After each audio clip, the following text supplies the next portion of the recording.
안녕하세요. 안나의 백지편지의 안나입니다. 안녕하세요. 최영란입니다.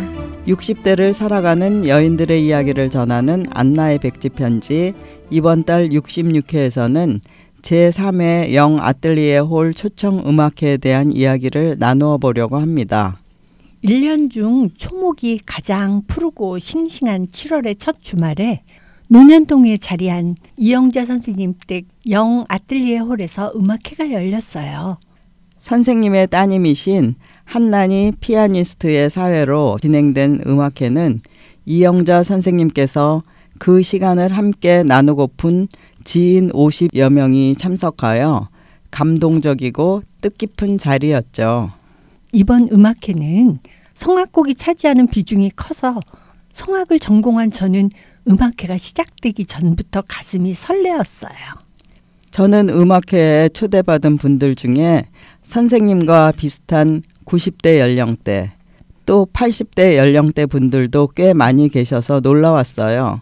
다들 멋지게 나이 드셔서 노년까지 활동하시고 허리도 꼿꼿하셔서 배울 점이 많았고요. 소규모 음악회이다 보니 참석하신 분들과 담소를 나눌 시간이 있었던 것도 좋았습니다. 저는 선생님의 이런 뜻깊은 음악회를 팟캐스트로 남기고 싶어 지난 2회 영 아뜰리에 홀 음악회 때 참석했는데요. 이번에 제3회 음악회를 하신다고 하실 때 선생님께 또 초대를 부탁드렸어요. 한국인의 가슴 속에 비탄과 참혹함을 남긴 6.25 전쟁의 증표가 된 비무장지대를 주제로 쓴 한명희 선생님의 시 DMZ는 이렇게 말한다에 이영자 선생님이 곡을 붙여 만든 12개의 가곡 중 외로운 사슴을 첫 곡으로 소프라노 김반디님이 무대에 나오며 음악회는 시작되었어요. 연이어 화전터의 폐가를 테너 조 사무엘님이 불러주셨어요. 쉽지 않은 곡인데 두 분의 성악가가 섬세하게 감정을 잘 표현해 주시더군요. 두 번째 무대는 김광희 선생님의 바이올린 독주를 위한 허튼 가락을 바이올리니스트 박현님이 연주해 주셨어요. 이 곡은 영어 제목이 산조 for Violin Solo라고 써 있는데 산조는 국악의 기악 독주곡 형태로 느린 장단에서 빠른 장단으로 배열된 3에서 6개의 악장으로 구성되어 있고 비슷한 말로 허튼 가락이라고 부른다고 하죠. 산조의 장단을 리듬으로 사용하고 동서양의 음악 어법을 함께 어우름으로써 우리의 정서가 배어있는 곡을 만들고자 하셨대요. 반주 없이 바이올린의 다양한 음색과 주법으로 독주악기의 기량을 보여주는 시간이었어요. 세 번째로 최명훈 선생님의 어슬력 웃음다는 콩밭이라는 곡과 리벤 스트라우프 삶의 행로 이렇게 두 곡을 테너 이재식님이 불러주셨어요. 리벤 스트라우프를 번역하면 삶의 행로인데 독일에 갔을 때 독일 시인 프레드리히 휠들런 시에 꼭 곡을 써보겠다는 마음을 먹었다고 쓴 곡이라고 했어요. 14개의 연가곡 중 세 번째 작품으로 시인이 생각한 삶과 운명의 확고한 사상, 인간이 당하는 고충과 고뇌는 천상의 법칙으로 작용한다는 믿음을 곡으로 표현해낸 것이라고 해요.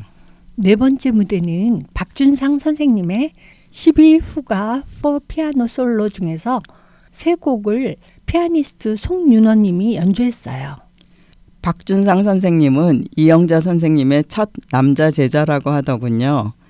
2025년 11월 11일 화요일 7시 30분에 이영자, 박준상 듀오 리사이틀이 일신홀에서 열리는데 그때는 이영자 선생님의 DMZ는 이렇게 말한다 12곡 전곡과 박준상 선생님의 12후가 for 피아노 솔로 전곡이 연주된다고 합니다.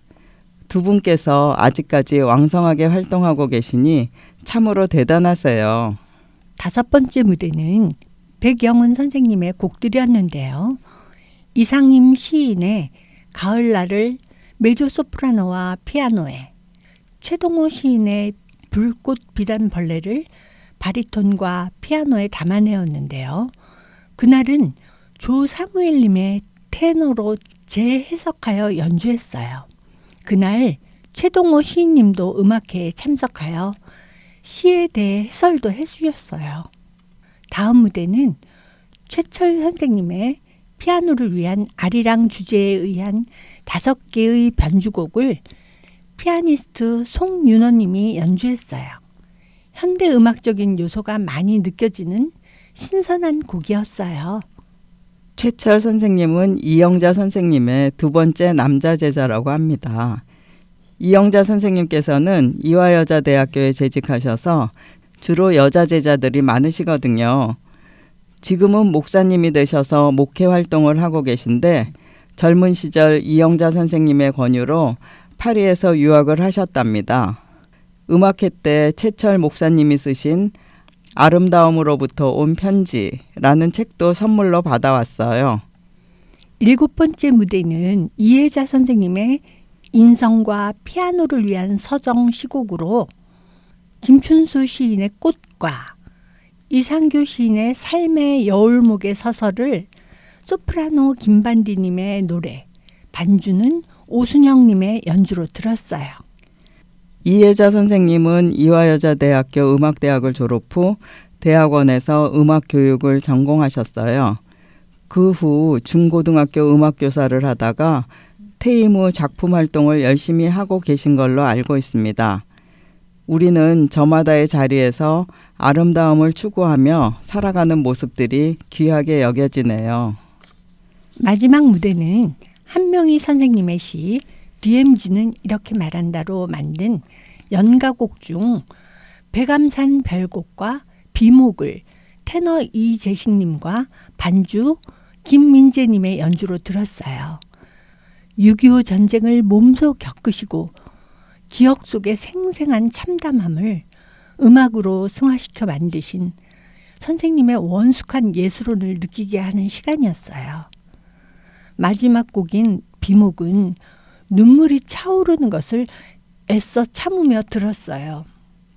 제3회 영아뜰리에 초청 음악회는 우레와 같은 박수로 끝이 났어요. 음악회가 끝난 뒤 1층과 지하에서 풍성한 식사 자리가 있었어요. 선생님께서 손수 준비하신 김밥과 새벽 2시까지 만드신 약식을 비롯해 정성이 듬뿍 담긴 음식들이 가득 차려져 있어서 모두 맛있게 먹으며 담소하는 즐거운 시간이었어요. 음악회를 기획하시고 음식을 준비하신 선생님의 열정이 놀랍기도 하지만 곁에서 도와주는 가족들과 제자들이 있어 가능한 일이겠죠. 부부가 건강하게 해로하시고 아직까지 곡을 쓰시면서 연주 활동을 하시는 선생님의 모습을 뵈니 귀감이 되어요. 2025년 10월 15일 토요일에 대한민국 예술원 음악회가 열리는데요. 그날 연주될 이영자 선생님 작품 발표도 기대해 봅니다.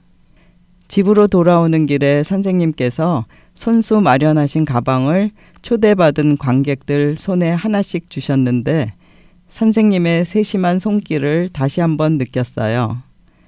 저도 선생님처럼 멋진 노년을 보내고 싶은 바람이 생기네요.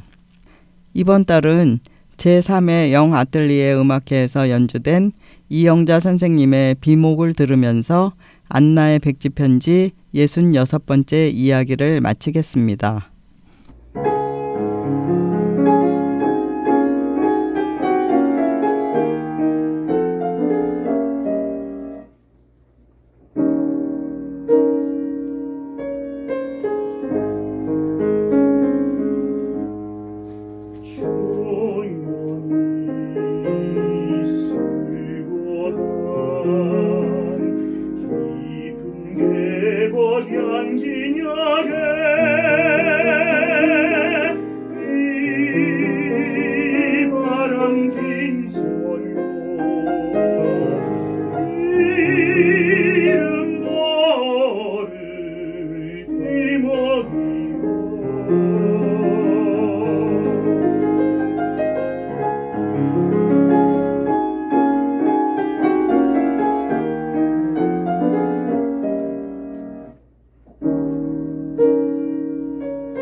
편지